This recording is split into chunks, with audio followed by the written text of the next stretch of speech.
8ஆம் அதிகாரம் 17வது வசனம். என்னை சிநேகிக்கிறவர்களை நான் சிநேகிக்கிறேன். அதிகாலையில் என்னை தேடுகிறவர்கள் என்னை கண்டு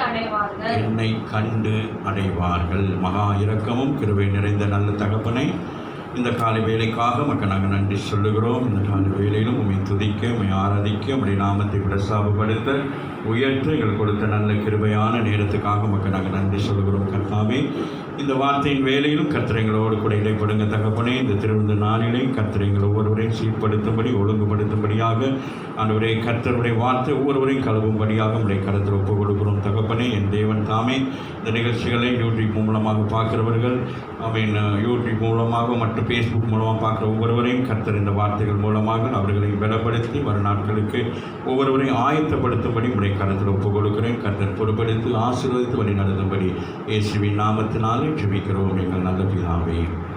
ஆமீன், ஆமீன். இங்கே நாங்கள் பார்க்கிறோம், இந்த நீதிமொழிகள் பகுதியிலே அங்கே அழகாக சொல்லப்படுகிறது, என்னை சிநேகிக்கிறவர்களை நான் என்ன செய்கிறேன், நான் சிநேகிக்கிறேன் அப்படின்னு சொல்லிட்டு. இதில் 2 அர்த்தம் சொல்லுவாங்க. சில பேர் சொல்லுவாங்க, அதிகாலையில் தேடுறது, ஆண்டவரை தேடுறதுனால ஆண்டவர் நமக்கு பதில் கொடுப்பார் அப்படின்னு சொல்லிட்டு அவன் அப்படி நாங்கள் அப்படி பார்த்தாலும் நம்ம என்ன செய்ய வேண்டும்? அதிகாலையில் எத்தனை பேர் அதிகாலையில் ஆண்டவரை தேடுறீங்க? அதிகாலை ஜெபம் எத்தனை பேர்?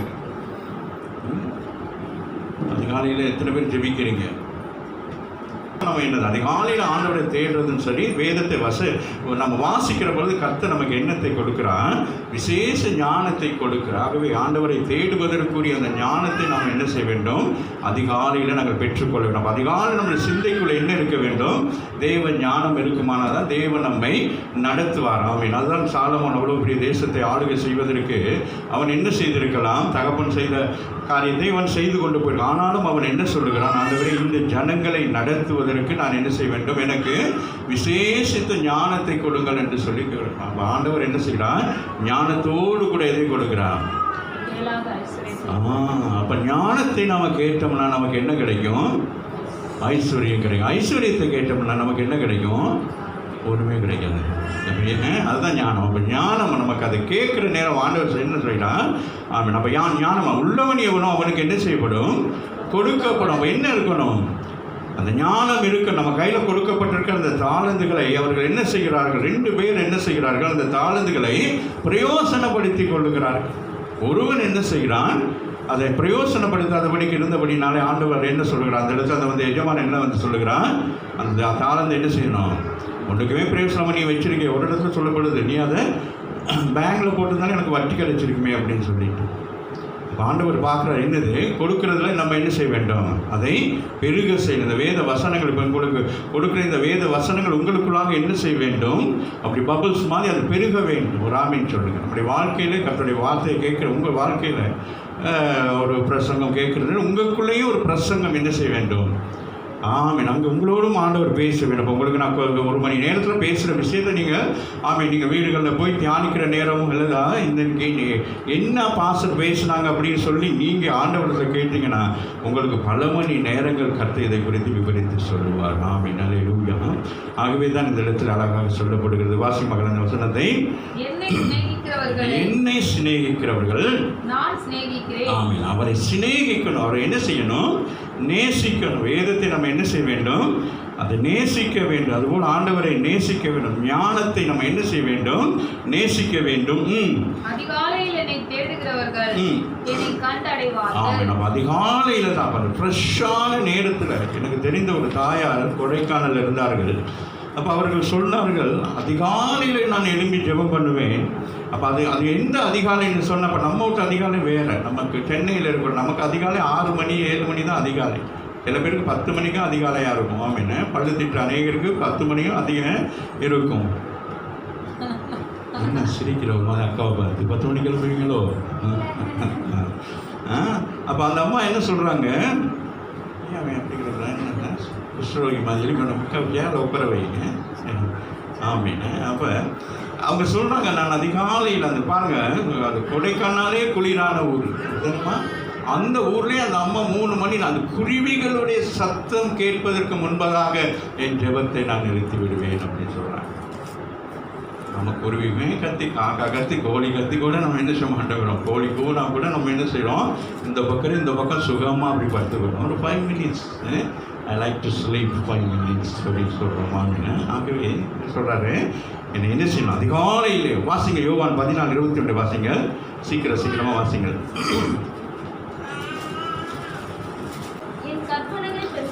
என் கற்பனைகளை பெற்றுக்கொண்டு, பாருங்க அழகா சொல்றார், அவருடைய கற்பனைகளை என்ன செய்ய வேண்டுமா, பெற்றுக்கொண்டு அவைகளை கை கொள்கிறவன் என்னிடத்தில் அன்பாய். ஆமென். அப்ப அவருடைய கற்பனைகள், அவருடைய வார்த்தைகளை கை கொள்கிறவங்க தான் என்ன செய்ய முடியும், அவரிலே அன்பாய் இருக்கும். அப்படி அவரில் அன்பாய் இருந்தால் தான் என்ன செய்ய முடியும், அவரை சந்திக்க நாம் என்ன செய்ய முடியும், ஆயத்தமாக முடியும். அவர் மேலே அன்பு இல்லைன்னா நம்ம என்ன செய்ய முடியாது. ஒருத்தர் மேலே அன்பு இல்லைன்னு வச்சுக்கிறோமே, இப்போ அவர் வாராரு, எங்கேயோடு ஒரு ஊர்லேருந்து வாராரு, அன்பு இருந்தால் என்ன செய்வீங்க, நைட் ட்ரெயினில் ஏறி இங்கே வந்து 3 மணிக்கு இறங்கிட்டாரு எங்கே, கோயம்பேட்டில். அன்பு இருந்தால் என்ன செய்வாங்க, கார் எடுத்துகிட்டு. அன்பு இல்லைன்னா என்ன செய்வாங்க, அவங்க வருவாங்க, என்னம்மா வந்துடுவீங்களா, சாரி வந்துடுங்க என்ன அப்படின்னு சொல்லிட்டு என்ன செஞ்சுருவாங்க. அப்போ இங்கே ஆண்டவர் என்ன சொல்கிறாரு, என் கற்பனைகளை பெற்றுக்கொண்டு அவைகளை கை கொள்ளுகிறவனே என்னிடத்தில் அன்பாய் இருக்கிறான். என்னிடத்தில் அன்பாய் இருக்கிறவன் என் பிதாவுக்கு அன்பாய் இருப்பான். எப்படி சொல்றாரு பாருங்க. அப்ப என்னிடத்தில் அவரை கண்டு விசுவாசிக்கிறோம் இல்லையா, அர்த்தம் என்னிடத்தில் அன்பா இருக்கிறவன், யார் இடத்துல அன்பா இருக்கிறான், என் பிதாவிடத்தில் அன்பா இருக்கிறான். ராமின் சொல்லுங்க. அதுதான் நம்ம அந்த பிதாவிடத்தில் நாம் அன்பு பெற வேண்டும் என்பதற்காக தான் இயேசு இந்த பூமிக்கு என்ன செய்கிறான், மனுஷ ரூபமாய் வருகிறார். அவர் மனுஷனாக இருக்கிற பொழுது அவரை நம்ம நேசிக்கிறதுனால இந்த அன்பு யாருக்கு போய் சேருது, யாருக்கு போய் சேருது, பிதாவுக்கு சேருது. சில நேரங்கள் சில பேருக்கு சில என்னது சொல்கிறது, சில விளையாட்டு போட்டிகளோ இல்லை ஏதோ ஒரு காரியத்தில் அவார்டு கொடுக்குற நேரத்தில் என்ன சொல்லுவாங்க, இந்த அவார்டை நான் என்ன செய்கிறேன், அந்த அவார்டை என்ன செய்கிறேன், என்னம்மா, ஓ மாமிக்கு வி ஆர் டெடிகேட் மை மாமி. அப்போ நம்ம என்ன சொல்கிறேன், நண்பனுக்கு இல்லாட்டி என்னை கொண்டு வந்து என்னை அறிமுகப்படுத்துறவங்க நான் என்ன செய்கிறேன். அப்போ பாருங்கள், அப்போ நாம் ஆண்டவரை அன்பு செலுத்தினால அந்த அன்பு யாருக்கு டெடிகேட் ஆகிறது, யாருக்கு, பிதா. கரங்களை தட்டி தேவனை வழிபட. நீங்கள் இங்கே வந்து உட்கார்ந்து இருக்கிறது நாம் யாருக்கு மகிமையாக இருக்கிறது, பிதாவுக்கு. ராமன் சொல்லுங்க. அதுக்காக இயேசு இங்கே வந்தாரா, வாசி மகள் ஆசையா இருக்கு. என்னிடத்தில் அன்பாய் இருக்கிறான், என்னிடத்தில் அன்பாய் இருக்கிறவன் என் பிதாவுக்கு அன்பாய் இருப்பான். நானும் அவனில் அன்பாய் இருந்து அவனுக்கு என்னை வெளிப்படுத்துவேன் என்றார். யாருக்கு வெளிப்படுத்துவாரா, அவரை சிநேகிக்கிறவர். ராமன் சொல்லுங்க.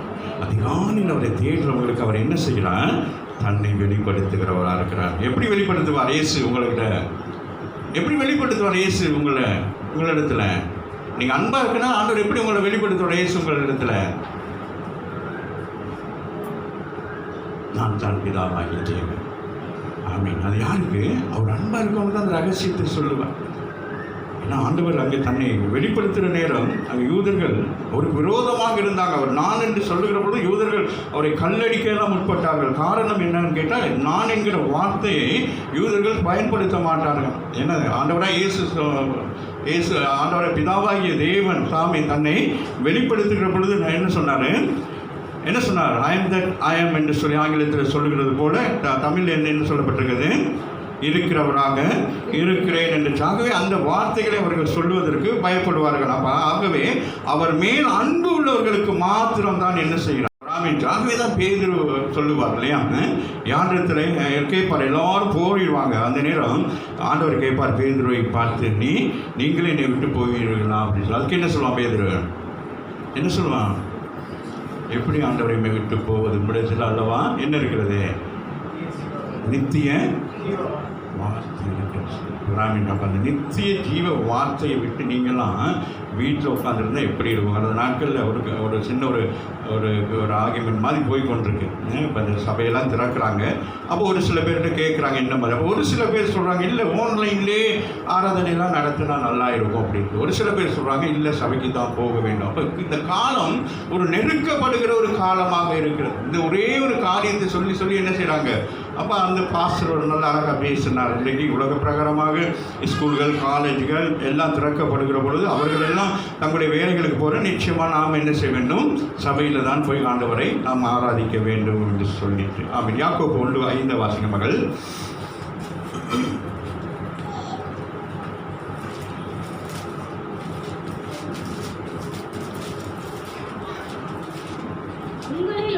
உங்களில் ஒருவன் ஞானத்தில் குறைவுள்ளவனாய் இருந்தால் யாவருக்கும் சம்பூர்ணமாய் கொடுக்கிறவரும் ஒருவரையும் கடிந்து கொள்ளாதவருமாகிய தேவனிடத்தில் கேட்க கடவன். ஆமென். அப்பொழுது அது அவனுக்கு கொடுக்க. ஆமென். ஆமென். நம்ம இங்கே சொல்றாரு, யாக்கோபு எழுதுகிற போது சொல்றாரு, உங்களில் ஒருவன் ஞானத்தில் குறைவு இருந்தால் நம்ம என்ன செய்ய வேண்டும்? என்ன செய்யணும்? ஞானத்தை பெற்றுக்கொள்ளனாக்க என்ன செய்ய வேண்டும்? அதிகாலையில் அவரை தேட வேண்டும். ஆமென். அவரை சிநேகிக்க வேண்டும். ரெண்டாவது, அவன் அந்த சிநேகபூர்வமாக இருக்கிற அப்படின்னா நம்ம என்ன செய்ய வேண்டும்? என்ன செய்யணும்? அந்த ஞானத்தை நாம் கேட்க வேண்டும். ராமன் ஜாசன் சொல்றார், உங்களில் ஒருவன் ஞானத்தில் குறைவுள்ளவனாக இருந்தால் யாவருக்கும் சம்பூரணமாக. ராமன் சொல்லுங்க. ஆண்டவர் எப்பொழுது நமக்கு சம்பூரணமான ஒரு ஆசீர்வாதத்தை கொடுப்பா? ஒரு விஷயத்தை குறித்து நம்ம பேசிக்கொண்டிருக்கோன்னு வச்சுக்கொள்வோமே. அப்போ நம்ம அதுக்கு அந்த நேரங்கள் இருக்கு இல்லையா? அப்போ நம்ம அதிகாலை, அப்போ என்னது, அப்போ நம்ம அதிகாலையில் போயிட்டு நம்ம நிற்கிறோம்னு வச்சுக்கிறோங்களேன். ஒரு இடத்துக்கு எங்கேயோ போயிட்டு ஒருத்தர் பார்க்க போகிறோம். அப்போ அவரும் எலும்புகிறவரா என்ன சொல்கிறார்? ஒரு அதிகாரியை பார்க்க போகிறீங்க, அவரும் எப்படி இருப்பார்? எலும்பி அவரும் ஃப்ரெஷ்ஷாக இருப்பார். ஒரு கம்பெனிலேயோ இல்லாட்டி ஒரு பெரிய ஸ்தாபனங்களையோ வேலை செய்கிறவங்க அங்கே போய் நம்ம சந்திக்கிற நேரம் அங்கே அவங்க நம்மளோட பேசுகிறதுக்கும் வீடுகளில் போய் பேசுகிறது எப்படி இருக்கும்? அந்த வீட்டுக்கு நம்ம போயிட்டோம்னா என்ன செய்வாங்க? இருங்க உட்கார்ந்து டீ குடிச்சிங்களா அப்படின்னா பேசிட்டு தான் அவங்க பேச்செல்லாம் ஆரம்பித்து அதுக்கு பிறகு நம்மளோட சில காரியங்களை அந்த ஆஃபீஸில் பேச வேண்டிய விடயத்தை கூட அநேக காரியங்கள் நமக்கு என்ன சொல்லுவாங்க, இதனால தான் இப்படி சொல்லிட்டு. ஸோ அந்த மாதிரிக்கு இங்கே சொல்லப்படுகிறது, உங்களில் ஞானத்தில் வாசியமாக உங்களில் ஒருவன் ஞானத்தில் குறைவுள்ளவனாய் இருந்தால் யாவருக்கும் சம்பூர்ணமாய் கொடுக்கிறவரும் ஒருவரையும் கடிந்து கொள்ளாதவருமாகிய. சம்பூர்ணமாய் எண்ணத்தை கொடுக்கிறான், அவரை அறிகிற அறிவை கொடுக்கிறார். ரெண்டாவது என்ன சொல்லி போட்டிருக்கேன்? கடிந்து கொள்ளாதவர். நம்முடைய ஆண்டவர் எப்படிப்பட்டவர்? கடிந்து கொள்ளாதவர். நம்ம எப்படி பிள்ளைகள் எதுவும் கேட்டால் என்ன சொல்லுவோம்? என்ன தெரியாது போ. அதனால் பிள்ளைகள் என்ன செய்யுங்க, பெரிய பிள்ளைகளை வந்தோன்னு என்ன சொல்லுங்கள், எங்கள் அம்மாவுக்கு ஒன்றுமே தெரியாது அப்படின்னு. அது நீங்கள் தான் அதுக்கு காரணம். பிள்ளைகள் உங்களிடத்தை கேட்டால் அந்த விஷயத்தை என்ன செய்யணும்? நீங்கள் அவர்களுக்கு கடிந்து கொள்ளாதபடிக்கு அந்த பிள்ளைகளுக்கு அதை சொன்னீங்கன்னா, எந்த ஒரு விஷயத்தை சொன்னாலும் அந்த பிள்ளைகள் தாயிடத்தில் தகப்பனிடத்தில் அதை கேட்டு பெற்றுக்கொள்வார்களானால், அந்த தாய் தகப்பனுடைய வளர்ப்பிலேயே இந்த பிள்ளைகள் இருப்பார்களானால் இந்த உலக வழிகளிலே அவர்கள் போய் கெட்டு போக மாட்டார்கள் என்று. அப்போ அவங்களுக்கு என்ன பயம்? அப்பா கிட்ட கேட்டால் சில அப்பா அம்மாருக்கு தெரியாட்டி அவங்களுக்கு கோவம் வந்துடும். எனக்கு தெரியாத விஷயத்த கேட்குறேன், இல்லைங்க நேற்று என்ன சொல்லணும்னு அடிக்க போவாங்க. அப்போ இந்த பிள்ளை என்ன செய்யும்? அது எதுவுமே கேட்காது. அப்போ பயந்து இருக்கிறதுனால இந்த பிள்ளைகள் என்ன செய்ய, பெற்றோருக்கு பயப்படுறதுனால அந்த பிள்ளைகளுக்கு என்னது, வெளியில் பெனிஃபிட்டு, வெளியில் அவன் உட்காந்துருப்பான், வாசலில் உட்காந்துருப்பான், வாங்கட்டான் அப்படின்னு சொல்லிட்டு கூப்பிட்டு போயிட்டு என்ன செய்வான், வேறு விதமான அமைன்னு. முதல் அன்பு தான் வரும். முதலாவது ஒரு அகாப்பை அன்பை போல ஒரு அன்பை காட்டி கடைசியில் அவன் என்ன செய்வான், உங்களை பெரிய வழிகளில் போய் தள்ளி விட்டுவான். இன்றைக்கி நம்ம உங்களுக்கு சொன்ன விஷயங்களை போல இன்றைக்கி பிள்ளைகள் கவனமாக இருக்க வேண்டும். அவன் சின்ன பிள்ளையை தானே டிவி கேம் விளையாடுறதுகளே அப்படின்னா நீங்கள் நினைக்கக்கூடாது. அவைகளை குறித்து யோசிக்க வேண்டும். இவைகள் எதோடு சம்மந்தப்பட்டு இருக்கிறது, எதை செய்து கொண்டிருக்குன்னு பார்க்கணும் பெற்றோர்கள். பிள்ளைகளுக்கு இன்றைக்கெல்லாம் ஒரு நிறைய பேர், என் பிள்ளைக்கு எல்லாம் தெரியும், கர்த்தரை பற்றி தெரியாது, வேதத்தை பற்றி தெரியாது, சங்கீதம் 2 வரி தெரியாது. ஆனால் பிள்ளைகளை பற்றி பெருமையாக சொல்லுவேன், பிள்ளைகிட்ட கொடுங்க, அது செய்யும், இது செய்ய வைக்கணும். ராமின்னு சொல்லுங்கள். எப்படி ஜெபிக்க வேண்டும், எப்படி ஞானத்தை கேட்க வேண்டும், ஒரு கண்டிஷன். அந்த நாட்கள்லாம் அப்படி தான். ஞாயிற்றுக்கிழமை சங்கீதம் வாசிக்கட்டி சாப்பாடே இல்லை, வாசலில் உட்காந்துருக்கணும். இன்னைக்கு சாப்பிட்டு வாசிக்கிறேன் அப்படிங்கிறது ராமிட்டு. ஏன்னா நமக்கே தெரியாது இல்லை, நமக்கு தெரிஞ்சாதானே நம்ம சொல்லிக் கொடுப்போம். ஆகவே கர்த்தருடைய பிள்ளைகள் என்ன செய்ய வேண்டும்? மிகவும் கவனமாக இருக்கும். ஒரு சில காரியங்களை நாங்கள் பார்ப்போம். எடுத்துக்கொள்ளுங்கள் நீதிமொழிகள். அதை நீதிமொழிகளுக்கு வாங்க.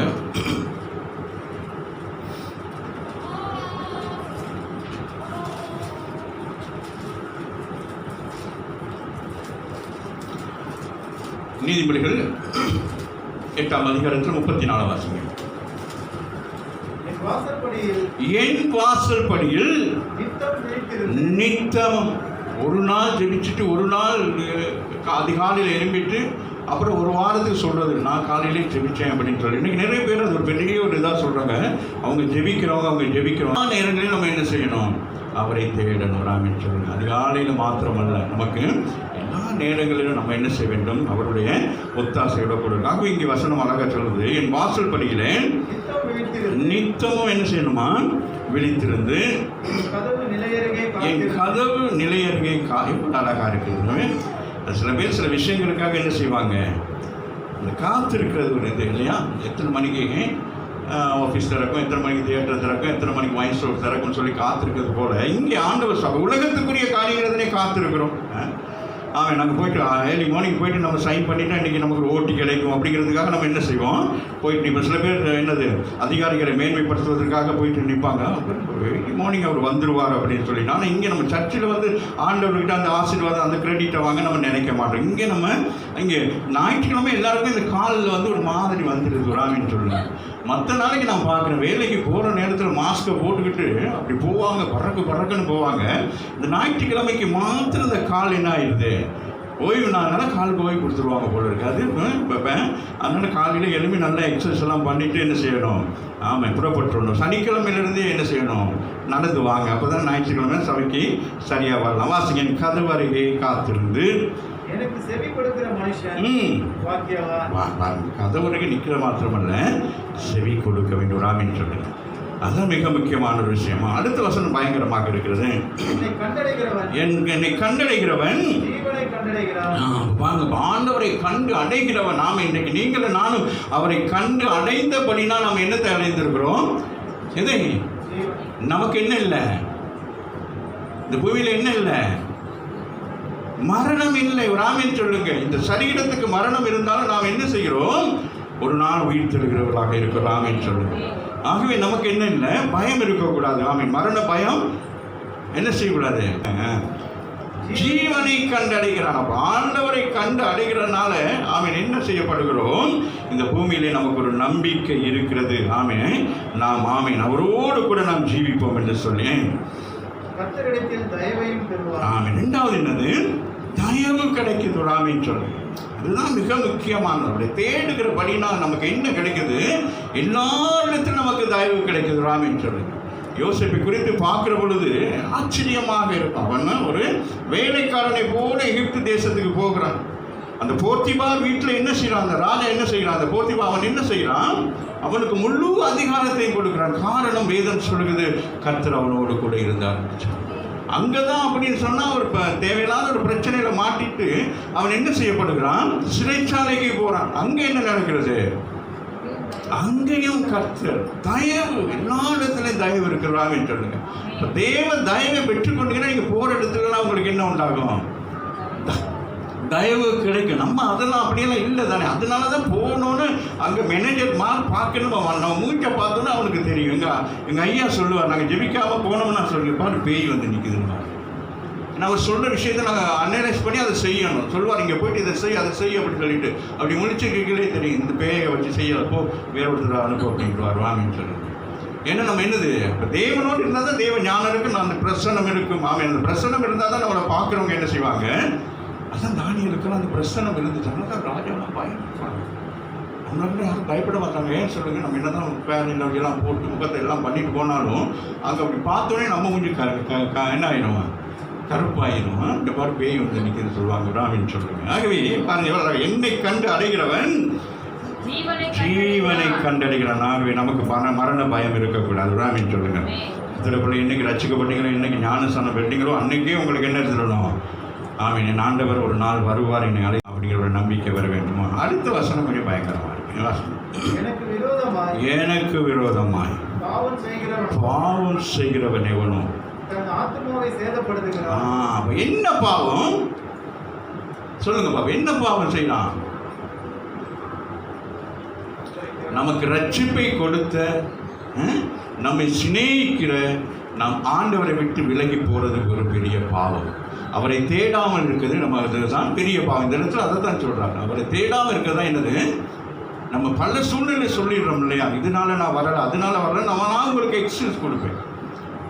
அநேகருக்கு என்ன சொல்கிறேன் நான் சரி அப்படியா அப்படின்ட்டு அப்போ ஒன்றுமே பண்ண முடியாது. நம்ம பேசுனோம்னா பாஸ்டர்மாருக்கு கோவம் வருது அப்படின்னு சொல்லுவாங்க. பாஸ்டர்மார் கோவமே படக்கூடாது. அப்படியே என்ன சொல்லுவாங்க, சரி முதுகில் ஏறி போனாலும் பேசாமல் உட்காந்துருக்கணும், மூட்டில் ஏறி போனாலும். ஆக இங்கே சொல்கிறாரு, எனக்கு விரோதமாய் பாவம் செய்கிறவன் எவனோ அவன் தன் ஆத்மாவை சேதப்படுத்துகிறான். என்ன செய்யப்படுகிறது? நம்ம ஆத்மா என்ன ஆகுது? அங்கலாய்த்து அங்கங்கே திரியுது. ஆமீன். அப்போ நம்ம ஜெபம் பண்ணோம்னா ஆண்டவர் சொல்லுவா இந்த ரோட்டில் போ அப்படின்னு. ஜெபம் பண்ணாட்டி வேறு ரோட்டில், நம்ம தெரிஞ்ச ரோட்டில் அப்படியே யோசிச்சுக்கிட்டே சில பேர் போயிட்டு எங்கே வந்துட்டேன் அப்படின்னு சொல்லி அப்புறம் திருப்பி போவாங்க. அந்த நேரங்கள் போய் நிமிஷங்கள் போய் அதுக்கு கூட எல்லாம் மைண்டே மாறிடும். அப்புறம் இங்கே வந்து சாச்சிடுவான், கர்த்தருக்கு சோத்திரம், நான் நடந்து போய்க்கிறது என்னை பிசாசு இங்கிட்ட கூட்டிகிட்டு போயிட்டு. பிசாசு இல்லை, நீ ஆண்டவரை தேடாதனால உனக்கு என்ன ஆச்சு? ஆத்மா என்ன செஞ்சு உடனே சேதப்படுத்துச்சு. என்னை புரியுதா? ஆண்டவரை வெறுக்கிறவங்களே யாரா? இதுக்கெல்லாம் எக்ஸ்பிளைன் பண்ணால் ரொம்ப கஷ்டமாயிடும். வாசிப்போம். நீதிமொழிகள் 21:21 வாசிக்குமாக.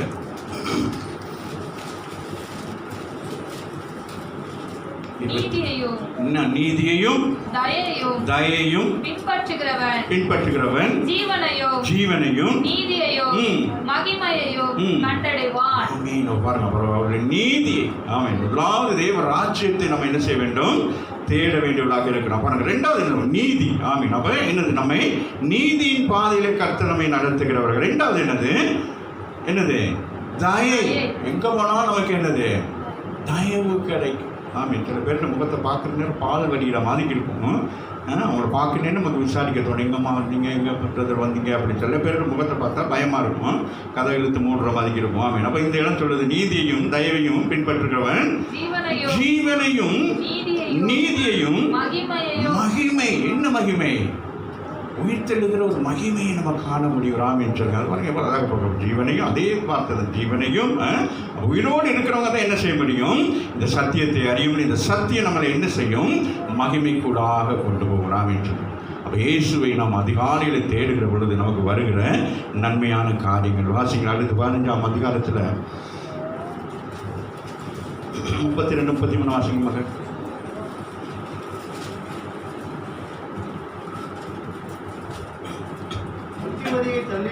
புத்திமதியை தள்ளி விடுகிறவன் ஆமீன். புத்திமதி என்ன செய்வாங்க? சில நேரங்கள் பிள்ளைகள் புத்திமதி சொன்ன என்ன சொல்லுவாங்க? எனக்கு எல்லாம் தெரியும், நீங்கள் பேசாமல் வந்தால் போதும் அப்படின்னு சொல்லுவாங்களே. அது மாதிரிக்கு அவன் இங்கே அழகா சொல்கிறார், புத்திமதியை தள்ளி விடுகிறவன் தன் என்ன செய்யறான்? பாருங்க, இங்கே என்ன சொல்லப்படுகிறது? ஆத்மா தான் மிக மிக மிக ஆவி ஆத்மா சரீரத்தில். ஆமாம், இதுதான் இந்த யுத்தம் நடந்து கொண்டிருக்காது. பவுல் சொல்லுகிற நேரம் எபேசியருக்கு சொல்லுகிற 6ஆம் அதிகாரத்தில் சொல்லுகிற இந்த யுத்தம் இதுதான். ஆமீன். நம்ம புத்தியை ஆமீன். அப்போ நம்ம ஆண்டவருடைய காரியங்களை சொல்ல சில பேருக்கு அதை ஏற்றுக்கூடாது. சில பேர் என்ன செய்கிறாங்க? இவருக்கு வேறு வேலையே இல்லை, எங்களுக்கு எவ்வளோ வேலை இருக்குது, எவ்வளோ ஒரு நாளைக்கு நாங்கள் கஷ்டப்பட்டு போனால் தான் அதை செய்யலாம் இது செய்யலாம் அப்படின்னு நம்ம நினச்சிக்கிட்டு நம்ம என்ன செய்கிறோம்? அதை நாங்கள் மறுதளிக்கிறோம். அதை இந்த இடத்துல சொல்கிறா, நீங்கள் என்ன செய்றீங்க? மறுதளிச்சு போயிடுறீங்க. அதனால என்ன நடக்குது? கடிந்து கொள்ளுதலை கேட்கிறவன் கடிந்து கொள்ளணும். சபையில் வந்து உங்களுக்கு நான் ஏன் கடிந்து கொள்கிறேன்னு சொன்னால், எதுக்காக கடிந்து கொள்கிறேன்? ஒரு தோட்டத்தில் ஒரு என்னது ஒரு பயிர் போடுறோன்னா நம்ம என்ன செய்யணும்? அந்த தோட்டத்தை என்ன செய்ய வேண்டும்? பண்படுத்த வேண்டும். ராமின்னு சொல்லுங்க. அப்போ நீங்கள் எப்படி இருக்கீங்க? தேவனுடைய ஆலயமாக இருக்கிறீங்க, நீங்கள் தேவனுடைய மாளிகையாக இருக்கிறீங்க. அப்போ என்ன செய்ய வேண்டும்? ஒரு மாளிகையாக இருந்தால் அதை என்ன செய்யணும்? அது என்ன செய்ய வேண்டும்? அந்த மாளிகையை அழகுபடுத்த வேண்டும். ஆமீன். தேவனுடைய ஆலயமாக இருந்து என்ன செய்ய வேண்டும்? அந்த ஆலயத்தை என்ன செய்யணும்? இந்த மகள் வந்து இப்படியெல்லாம் வேலையெல்லாம் செய்யணும். என்னை பற்றி செவரெல்லாம் டான்ஸி மெல்ல அடிங்க, எனக்கு வலிக்குது அப்படின்னு நான் சொல்லுவேன். அந்த பிள்ளை கோபத்தில் அடிச்சுட்டு போவதெல்லாம். அப்போ என்ன செய்யும்? என்ன சொல்லுமா? அந்த செவரெல்லாம் சொல்லுமா, என்ன அடிக்காதீங்க வலிக்குது அப்படின்னு சொல்லுமா? அப்படின்னு. அதுபோல் அப்போ கடிந்து கொள்ளுகிறது எதற்காக? கர்த்தரை கண்டடைய வேண்டும் என்பதற்கு. அவராமின்னு சொல்லுங்கள். ஏன்னா இந்த உலகம் மாயமான ஒரு உலகம். அப்போ நாங்கள் உலகத்தை சார்ந்து இருந்தோம்னா நம்மளை என்ன செய்ய முடியாது? அந்த ராஜ்யத்துக்குள்ளே போக முடியாது. ஆசானத்தில் அழகாக சொல்கிறார், கர்த்தருக்கு பயப்படுதல் என்ன செய்யுமா? 32 வாசிக்கும் மகன். புத்திமதியை தள்ளி விடுகிறவன் தன் ஆத்துமாவை வெறுக்கிறான். கடிந்து கொள்வதை கேட்கிறவனோ ஞானம் அடைவார். அப்ப யார் ஞானம் அடைவார்கள்? அப்ப தேவனுடைய வார்த்தை எப்படி இருக்கிறது? கடிந்து கொள்கிறதாக தான் இருக்கு. பவுலாக இருக்கட்டும், பேதுருவாக இருக்கட்டும். பேதுரு வந்து கடிந்து கொள்கிறதை பார்க்குறோம், பவுல் கடிந்து கொள்கிறதை பார்க்குறோம். கலாத்தியர் தேசத்துக்கு போய்கிற நேரம் பவுல் எப்படி சொல்றாரு? கலாத்தியரை பார்த்து என்ன சொல்றாரு? புத்தி இல்லாத அப்படி உங்களுக்கு நான் சொன்னேன். அவருக்கு ரொம்ப புத்தி ஒரு எங்களுக்கு புத்தி போட்டு போகிறாரு. அங்கே ஒரு சபருக்கு அங்கே போவோம். அங்கே எல்லாம் தொட்டியில் பாசு போட்டு என்ன செய்வார்? 6,000 என்ன செய்வார்? நம்மளை தாளாட்டு. இப்போ என்ன இந்த நேரம் இவருக்கு என்ன உரிமை இருக்குது? இவருக்கு என்ன நாங்கள் எல்லாம் தான் செய்கிறோமே, அப்புறம் என்னத்துக்கு இப்படி இப்படின்னு சொல்லிட்டு நிறைய பேர் அப்படி அங்கங்கே போயிடறாங்க. அந்த மாதிரி தான் இப்போ இன்றைக்கி இருக்கிறாங்க. எல்லாம் எனக்கு குசியாக எனக்கு ஆச்சரியமாக இருக்குது. இந்த ஆன்லைன்லாம் வந்து பாசிங் ப்ரேயர்ஸ் எப்படி இருக்கிறாங்க? சொகுசாக இருந்து என்ன செய்கிறாங்க? கேட்டுக்கொண்டிருக்கிறாங்க. ஒரு ஆமீன் சொல்லுங்க. அப்போ கடிந்து கொள்ளுதல் இல்லை. கடிந்து கொண்டு பேசினா அந்த பாஸ்டர் ரொம்ப மோசமாக பேசுகிறீங்க, அந்த டிவியை பார்க்க வேறு டிவியை போடுங்க. நம்ம கையிலே இருக்கு. எது? ஆண்டோடைய வார்த்தை யார் கையில் இருக்கு? நம்ம கையில் இருக்கு. அவர் சொன்ன அவர் நல்லா ஒர்ஷிப் நடத்துகிறார், அவரை பார்ப்போம் இவரை பார்ப்போம் அப்படின்னு எல்லாம் நம்ம கடைசியாக சேவரை பார்த்துட்டு இருக்க வேண்டியது. வராமின்னு சொல்லுங்க. அதான் சொல்கிறேன், கடிந்து கொள்கிறோம். அப்போ அது கடிந்து கொள்ள எதற்காக? ஒரு தாய் தன் பிள்ளை எதற்காக கடிந்து கொள்கிறான்? நான் தானே பெற்றா, அவ்வளோ கஷ்டப்பட்டு பெற்று அந்த பிள்ளையை போட்டு அந்த அடி அடிக்கிறீங்க.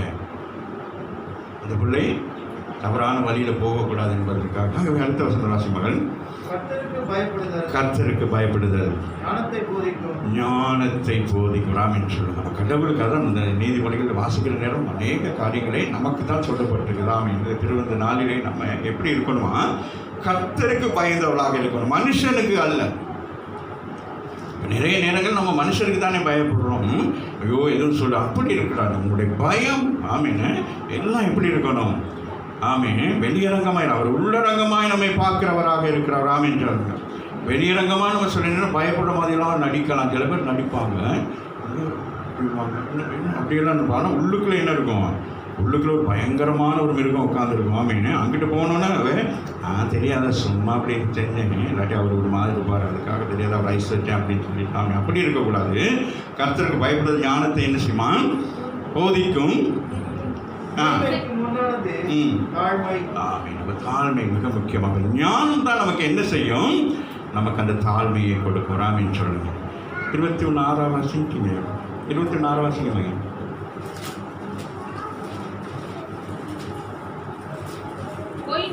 பொய் நாவினால் பொருளை சம்பாதித்து சாவை தேடுகிறவர்கள் விடுகிற சுவாசம் போல் இருக்கும். அப்படி இல்லைம்மா. பொய் நாவினாலே பொருளை சம்பாதிப்பது சாவை தேடுவர்கள் விடுகிற சுவாசம் போல.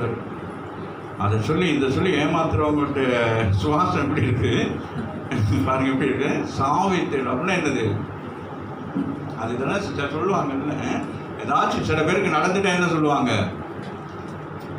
எனக்கு தெரியும், அவர் அதை செஞ்சார், அதனால தான் அவருக்கு அப்படி போயிடுச்சு, இதை செஞ்சால் அதான் இப்படி போயிட்டார் அப்படின்னு சொல்லி. அது மாதிரி இந்த வசனம் சொல்லுது, பொய் நாவினாலே பொருளை சம்பாதிப்பது. ராமின் சொல்லு. பொய் சொல்லி அவன் ஜனங்களை வஞ்சித்து ஆமீன் அது செய்கிறது வந்து என்னது? சாவை தேடுகிறவர்கள் விடுகிற சுவாசம். பொய் அப்போ வேதத்தில் இருக்கும். அவரை கடிந்து கொண்டு பேசு அப்படின்னு நாம் என்ன செய்வோம்? கடிந்து கொண்டா ஜனங்கள் சர்ச்சுக்கு வரமாட்டாங்களோ, காணிக்க கொடுக்க மாட்டாங்களோ, தசம்பா கொடுக்க மாட்டாங்க. அதனால அவங்க என்ன செய்யுது? அப்படியே பூசி மொழுகுனா நம்முடைய சுவாசம் எப்படி இருக்குமா? எப்படி இருக்கும்? சாவை தேடு. அப்போ சாவனை என்ன? மரணம் என்னத்தை குறிக்கிறது? எதை குறிக்கிறது? பாதாளத்தை குறிக்கிறது. ராமின்னு சொல்லுங்க. வேறு எதை குறிக்கிறது? அக்கினி நரகத்தை குறிக்கிறது. ராமின்னு சொல்லுங்க. அப்போ இந்த இடத்துல இந்த நேரத்தில் நான் உபதேசிக்கிற நான் எப்படி இருக்க வேண்டும்? உங்களை கடிந்து நான் உணர்த்துகிற பொழுது நீங்கள் என்ன செய்வீங்க? அந்த ஞானத்தை பெற்றுக்கொள்வீங்க. ராமின்னு சொல்லுங்க. அப்போ ஞானம் உள்ளவனுக்கு தான் அந்த கடிந்து கொண்டா என்ன செய்வாங்க? அவங்க ஏற்றுக்கொள்வாங்க. ஆமாம், அப்போ சில பேர் சொல்லுவாங்க, இன்னைக்கு என்னது என்னோட ஆண்டவர் பேசினார். எத்தனை பேர் சொல்கிறீங்க? எத்தனை பேர் நீங்கள் ஒன்றும் சொல்ல மாட்டேங்கிறீங்களே? என்ன மேன்மைப்படுத்தவல்ல உங்களை கர்த்தரங்களோடு கூட இடைப்படுகிற போது நீங்கள் என்ன செய்ய வேண்டும்? அதை சாட்சிகளாக நீங்கள் சொல்லுங்கள். அதுதான் சாட்சி கேட்குறேன். உங்களுக்கு என்ன சாட்சி? வேறு பெரிய சாட்சி சொல்லாதையும் பரவாயில்ல. இந்த ஞாயிற்றுக்கிழமை நேற்று நான் சொன்னால யார் ஜூலி சொன்ன மாதிரி நேற்று உபவாசப்பட்டதில் கர்த்தர் அழகாக பேசினார் மோசை குறித்து. அது எப்படி அப்படின்னு சொல்லிட்டு அப்படி அந்த காரியங்கள் நமக்கு தெரிஞ்ச ஒரு சின்ன சின்ன விஷயங்களை நம்ம என்ன சொல்கிற நேரம் அப்போ பாஸ்டருக்கு ஒரு பூஸ்டாக இருக்கும். பாஸ்டருக்கு எப்படி இருக்கும்? ஓ, இங்கே பேசுகிற வார்த்தைகள் ஜனங்களை தொடுது அப்படின்னு சொல்லிட்டு ஆமீன். அப்போ நீங்கள் வந்துட்டு அப்படியே ஒன்றுமே உங்கள் வாழ்க்கையில் நடக்கிற நன்மையானதையும் சொல்ல மாட்டேங்கிறீங்க. இங்கே கர்த்தர் கொடுக்குற வார்த்தையை நீங்கள் என்ன செய்யணும், ஏற்றுக்கொள்ளாதவர்களை போல காணப்படுறீங்க. அப்போ என்ன செய்யணும்? சில பேர் என்ன செய்வாங்க, அந்த பிரசங்கத்தை கேட்டோன்னே என்ன செய்வாங்க, வந்து சொல்லுவாங்க இன்னைக்கு என்னோட கர்த்தர் இல்லை போய் பல இடத்துல சொல்லுவாங்க. நீங்கள் வெளியில் சொல்கிறீங்களே எனக்கு என்னமோ தெரியலை. ஆமீன். ஒரு பாஸ்டர் அப்படி தான் அவருடைய மனைவி மறைத்து போயிட்டாங்க. அவங்க பெரிய ஒரு ஊழியக்காரர். ஒரு ஊழியக்காரர் மீட்டிங்கில் ஒருத்தர் பேசினாங்க. அப்போ எல்லாம் அடக்காரதெல்லாம் முடிக்கிறேன்னா கடைசி அந்த பாஸ்டர் வந்து சாட்சி சொன்னார், அந்த உலகமே என்னை புகழ்ந்து பேசினார்கள், ஆனால் என் மனைவி என்னை குறித்து என்னுடைய பிரசங்கத்தை குறித்து கூட கடைசி வரைக்கும் ஒரு சாட்சி சொல்லாதது எனக்கு வேதனையை தருகிறது அப்படின்னு சொல்லிட்டு ராமின். ஒரு ஊழியக்காரனுக்கு யார் பூஸ்டாக இருக்க வேண்டும்? ஒரு கணவனுக்கு யார் பூஸ்டாக இருக்கணும்? ஒரு மனைவிக்கு யார் பூஸ்டாக இருக்கணும்? நம்ம ஒருத்தருக்கு ஒருத்தர் என்ன செய்யணும், என்கரேஜ் பண்ணணும். ஆமீன். ஆண்டவர் இந்த இடத்துல பேசுகிற எல்லா விஷயத்தையும் என்ன செஞ்சுடுவார், அது நடத்துவார். இந்த இடத்துல வர்ற வார்த்தை அப்படி தான் இருக்கு ராமின்னு சொல்லுங்க. ஏன்னா ஊழியக்காரனுடைய வாயிலிருந்து வர்ற வார்த்தை இல்லை, இது தேவனுடைய வார்த்தை ராமின்னு சொல்லுங்க. ஆனால் என்னை நான் மேன்மைப்படுத்துகிறேன் நினைக்காதீங்க, நம்ம எல்லாருமே மேன்மைக்குரியவர்கள் தான். நாமே அதனால் உங்கள் வாய்களை கர்த்தர் ஆசீர்வாதமான வார்த்தைகளை தான் சொல்லுவாங்க. உங்கள் இடத்துல ஜனங்கள் வருகிற பொழுது நன்மையானதை குறித்து பேசுங்க. யார் வந்தோன்னே அப்படி சிஸ்டர் அப்படின்னு அவங்க ஏதாச்சும் சொல்லணும். அவங்க வீட்டில் சண்டை, உங்கள் வீட்டில் குத்திக்கிட்டாங்க, அதை சொன்னால் அதை பில்டப் பண்ணி அப்படி எப்படின்னு நடந்து முடிஞ்ச. சில பேர் கேட்பாங்க, எங்கே எப்போ வந்தீங்க, எங்கே வந்தீங்க, எதில் வந்தீங்கன்னு கேட்பாங்க. பாரிஸ்லேருந்து இல்லாட்டி எங்கது கோயம்பேடுலேருந்து ஒரு பஸ்ஸில் வீட்டுக்கே வந்துட்டோம். வீட்டுக்கு வந்தால் விசாரிக்கிறேன், இன்றைக்கி அந்த பஸ்ஸில் வந்துருந்தா எந்த பஸ் தான் வந்துட்டேன். அப்புறம் என்ன? அப்போ கடந்த காலங்களில் நம்ம என்ன செய்கிறோம், அப்படியெல்லாம் இருக்கக்கூடாது. வந்தாச்சா நிகழ்காலம், அடுத்த காலத்தை குறித்து நம்ம பேச வேண்டும். ராமின்னு சொல்லுங்கள். அதுதான் எத்தனையோ வருஷங்களுக்கு முன்பதாக ஆண்டவர்